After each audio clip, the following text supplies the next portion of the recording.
जय Hind everyone and welcome to major culture classes. और आज की इस खास वीडियो में हम बात करने जा रहे हैं बेसिक्स ऑफ एसएसबी इंटरव्यू और ये उसकी पहली सीरीज यानी कि पार्ट 1 है। तो इसके बाद एक और वीडियो हमारा आएगा, वो भी इसी टॉपिक पे होगा। लेकिन आज की इस वीडियो में आप जानेंगे basic requirements for recommendation in SSB, minimum acceptable level of a candidate, तीसरी उसकी ट्रेनेबिलिटी के बारे में, चौथा मोस्ट इंपॉर्टेंट क्या होता है एसएसबी के अंदर, and are you meant for armed forces और नॉट, और लास्ट में हम कुछ टिप्स एंड सीक्रेट्स आपके साथ शेयर करेंगे। चलिए आगे बढ़ते हैं इस वीडियो में।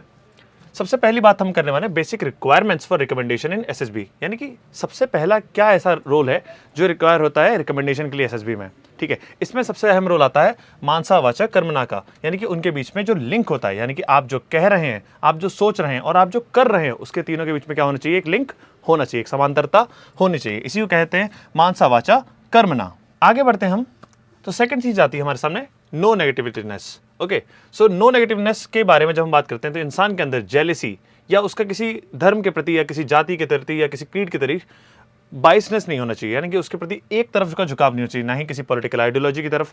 एज एन एस्पिरेंट एक व्यक्ति को न्यूट्रल होना चाहिए। ठीक है, उसका स्टैंड न्यूट्रल होना चाहिए, उसे सही गलत के बीच में सोचना चाहिए कि क्या होता है ना, देश के लिए क्या सही है, एक समाज के लिए क्या सही है, उसके बारे में सोचकर उसको आगे बढ़ना होता है। ठीक है, पहला पॉइंट यहाँ पे है कि एक नेगेटिव ट्रेट, ठीक है, आपकी पूरी पर्सनैलिटी को खराब कर सकती है। ठीक है, याद रखिए इस चीज़ को। अगर एक भी नेगेटिव ट्रेट आपके अंदर है, यानी कोई जेलसी है, बाइसनेस है, हेट्रेट है, कुछ भी, अगर आपकी थिंकिंग के ऊपर आप झूठ बोलते हैं, ठीक है, झूठ बोलते हैं, याद रखिए इंटरव्यू में लोग अक्सर झूठ बोलते हैं, सोचते हैं कि हमारा रिकमेंडेशन क्यों नहीं हो पाया। भाई, क्योंकि आप इंटरव्यू में झूठ अगर बोलेंगे तो आपको पकड़ लेगा। कैसे आपके ऊपर ट्रस्ट किया जाएगा अगर आप झूठ बोलते हैं तो। ठीक है, तो ये चीज़ें हैं ना, बिट्रेयर है अगर आप। ठीक है, फिर आप बात होती है कि लाइक कैसा एक्सेप्टेबल लेवल है OLQs का। सबसे पहले एक हाईएस्ट लेवल होता है अगर, ठीक है, उसके बाद 6 नंबर तक एक्सेप्टेबल है और 9 नंबर तक लोएस्ट है। एक स्केल होता है OLQs का। ठीक है, अगर लाइक फर्स्ट नंबर के लाइक सबसे ज़्यादा OLQs किसी के अंदर है तो वो उसको नंबर 1 का रेटिंग मिलता है। फिर 6 नंबर पे उसको एक्सेप्टेबल है, यानी कि हाँ, इसको बॉर्डर लाइन से इधर, या उसको पास किया जा सकता है, उसको फेल किया जा सकता है। और लास्ट में आता है लोएस्ट, यानी कि इससे नीचे बात ही नहीं होनी चाहिए। ठीक है, उस व्यक्ति के बारे में उसको अभी बहुत सारा काम अपने ऊपर करना है। ठीक है, अब हम बात करेंगे minimum acceptable level of candidates. ठीक है, यानी कि सबसे पहले तो एक व्यक्ति में मिडिल लेवल ऑफ इंटेलिजेंस होना चाहिए। ठीक है, लगभग ठीक ठाक समझ होनी चाहिए दुनियादारी के बारे में, अपने बारे में, परिवारजनों के बारे में, जिस समाज में वो रह रहा है उसके बारे में। ठीक है, जिस फोर्सेस में उसको जाना है उसके बारे में, है ना। क्विक एंड टेकिंग डिसीजंस, यानी कि डिसीजन मेकिंग पावर उसकी बहुत स्ट्रांग होनी चाहिए, तभी आप अपने आप को ऐसे प्लस वाले चेस्ट नंबर के साथ देख पाएंगे। ठीक है, able to convince others gently, ठीक है, लोगों से अच्छे से बात करें, उनको समझा सके, अपना पॉइंट ऑफ व्यू रख सकते हैं, उनकी बात को समझ सके, ऐसा व्यक्ति होना चाहिए। ठीक है, चौथा पॉइंट यहाँ पे face day to day odds boldly and can take physical risk, है ना, and familiar in familiar situations, यानी कि जैसी हमारे दिनचर्या में आने वाली जो हमारे सिचुएशंस होती हैं उसमें वो कैसे काम करता है। ठीक है, उस तरीके से लाइक चैलेंजेस को कैसे फेस करता है, और उसको फिजिकली एंड मेंटली फिट होना चाहिए। जी याद रखिए, इंसान सिर्फ फिजिकली फिट नहीं होता, उसे मेंटली फिट होना भी बहुत ज़रूरी है। क्लियर है, तो यहाँ पर ये पॉइंट काफ़ी ज़्यादा इंपॉर्टेंट हो जाता है।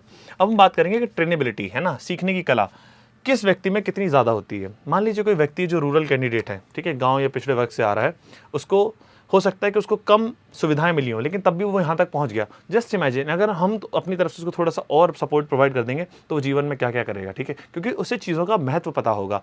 ठीक है, तो रूरल कैंडिडेट है, उनकी ट्रेनेबिलिटी के मार्क्स उनको ज़्यादा मिल जाते हैं। अगर कोई सेल्फ मोटिवेटेड या समाज से मोटिवेट होकर आया तो वो भी बच्चा होता है, इसमें ट्रेनेबिलिटी के पॉइंट ज़्यादा होते हैं। अगर किसी की उम्र कम है लेकिन तब भी वो इस लेवल तक आ गया है तो भी उसको और ज़्यादा प्रोत्साहन दिया जाता है ना। अगर उसकी नॉलेज, है ना, अपने बारे में भी खुद अच्छे से जानता है। ठीक, कई लोगों का क्या होता है कि उनको सब पता है दुनियादारी में क्या चल रहा है, बाहर क्या चल रहा है, आर्म फोर्सेस में क्या चल रहा है, लेकिन जब उनसे खुद से सवाल पूछे जाते हैं ना, उन्हीं के बारे में, उन्हीं के परिवार वालों से जुड़े हुए, उनके किए हुए कामों से जुड़े हुए, ठीक है, अभी तक की ज़िंदगी जो उन्होंने जी है उसमें क्या क्या फैसले लिए, इससे जुड़े हुए जब सवाल उनसे पूछे जाते हैं उसमें वो मात खा जाते हैं। फिर आता है उनका सबसे इंपॉर्टेंट इंटेलिजेंस का पार्ट। ठीक है, तो ये हाई ट्रेनेबिलिटी होती है जो कि इन सभी फैक्टर्स पर निर्भर करती है। ठीक है, अब एसएसबी में क्या इंपॉर्टेंट होता है। ठीक है, सबसे पहली चीज़ जो मैं हमेशा कहता हूँ, सबसे पहली चीज़ जो एसएसबी में इंपॉर्टेंट होती है वो है आपकी कम्युनिकेशन स्किल्स। ठीक है, आप कितने अच्छे से अपनी बातें रख पा रहे हैं, प्रेजेंट कर पा रहे हैं, पावर ऑफ एक्सप्रेशन कैसा है आपका, आपके अंदर कॉन्फिडेंस कैसा है, आपकी बॉडी लैंग्वेज कैसी है। ठीक है, आपके अंदर क्लैरिटी ऑफ थॉट्स है या नहीं है। ठीक है, ये सारी चीज़ें किसके अंदर आती हैं, कम्युनिकेशन स्किल्स के अंदर। दूसरा पॉइंट है आपका नॉलेज। नॉलेज सिर्फ सर्विस सब्जेक्ट नॉलेज ही नहीं, यानी कि आपने जो सब्जेक्ट्स पढ़े हैं, अपने पास्ट में पढ़े हैं, या जिनका अध्ययन आप अभी कर रहे हैं आज की तारीख में, या किसी चीज़ को आप अगर अचीव करना चाह रहे हैं उसके लिए अगर आप काम कर रहे हैं तो उसकी नॉलेज आपको कितनी है। ठीक है, इसमें आपकी जीके, जीएस, ठीक है, डिफेंस की नॉलेज, सब कुछ इसी में इंक्लूड हो जाती है। इसके बाद जो तीसरी एक और जो चीज़ आती है ना, वो होती है आपकी फिजिकल फिटनेस। ठीक है, तो फिजिकल फिटनेस भी बहुत ज़्यादा इंपॉर्टेंट है, लेकिन नॉलेज और कम्युनिकेशन के मुकाबले उतना ज़्यादा उसको तवज्जो एसएसबी इंटरव्यू नहीं दी जाती। उनको लगता है कि फिजिकली फिट तो आपको एकेडमी में भी करा ही लेंगे। अगर हम बात करें कि अगर किसी को आर्म फोर्सेस के लिए क्यों बने हो, ठीक है, अगर उसके मन में सवाल आता है कि यार आर्म फोर्सेस ही क्यों, तो अगर आपको मज़ा आता है फिजिकल एक्टिविटीज़ करने में, स्पोर्ट्स वगैरह प्ले करने में, है ना, आपको करियर इसमें चाहिए, या आपको चैलेंजेस फेस करने में बहुत मज़ा आता है, रोज़ आप उठ रहे हैं, आपको कुछ नया टास्क मिल रहा है, आपको कुछ नया एक्सप्लोर करने को मिल रहा है, नई जगहों जाने पर मिल रहा है, ठीक है, तो चैलेंजेस हैं आपके पास, अनप्रिडिक्टेबल लाइफस्टाइल। ठीक है, आज आप हो सकता है कि अपने फ्रेंड्स के साथ अच्छे से खाना खा रहे हो वहाँ पे, कल हो सकता है आप उन्हीं के साथ बॉर्डर पे जंग लड़ रहे हो। ठीक है, तो कहीं भी कुछ भी हो सकता है, दुनिया एक से एक पल में पलट सकती है आपके लिए। अब हम बात करेंगे कुछ सीक्रेट्स के बारे में जो आपको एसएसबी के बारे में जानने बहुत ज़रूरी है, और ये सब सिर्फ आपको मिलेगा मेजर कल्चर क्लासेस पे। ठीक है, आज मैं आपको बताने वाला हूँ कि जो साइक टेस्ट होता है उसके अंदर जो टैट होता है, क्या होता है, टैट, TAT, थीमेटिक ए परसेप्शन टेस्ट, उसका वेटेज 60% होता है। आप खुद सोचिए, वो इकलौता ऐसा टेस्ट है जो मतलब पूरे टेस्ट का आधा समय ले जाता है। अगर 2 घंटे तक आपका साइक टेस्ट चलना है तो पूरा आधा समय आपका टैट ले जाता है। तो इसी तरीके से वेट एंड एसआरटी में भी 20% होता है। इसके बाद एसडीटी इसमें जो होता है वो आपकी बस इस बात पे निर्भर करता है कि आपकी ट्रेनेबिलिटी मार्क्स ज़्यादा आपको देने हैं या कम आपको देने हैं। ठीक है, तो ये थी पूरी वीडियो। आई होप आपको जानकारी अच्छी लगी होगी, and I would request you all कि आप मेजर कल्चर क्लासेस से जुड़िए, हमारे 90 डेज के प्रोग्राम से जुड़िए, तब आपको इनसाइट्स मिलेंगे एसएसबी के बारे में और भी ज़्यादा अच्छे से। हमारे पास एसेसर्स हैं, पूरी टीम है, जीडी, जीपी और इवन जीटीओ के सारे टास्क, इसके अलावा पर्सनल इंटरव्यू का गाइडेंस और साइकोलॉजिकल का भी पूरा असेसमेंट। तो ये सब आपको मिलेगा केवल और केवल मेजर कल्चर क्लासेस पे। टिल देन देखते रहिए। जय हिंद, जय भारत।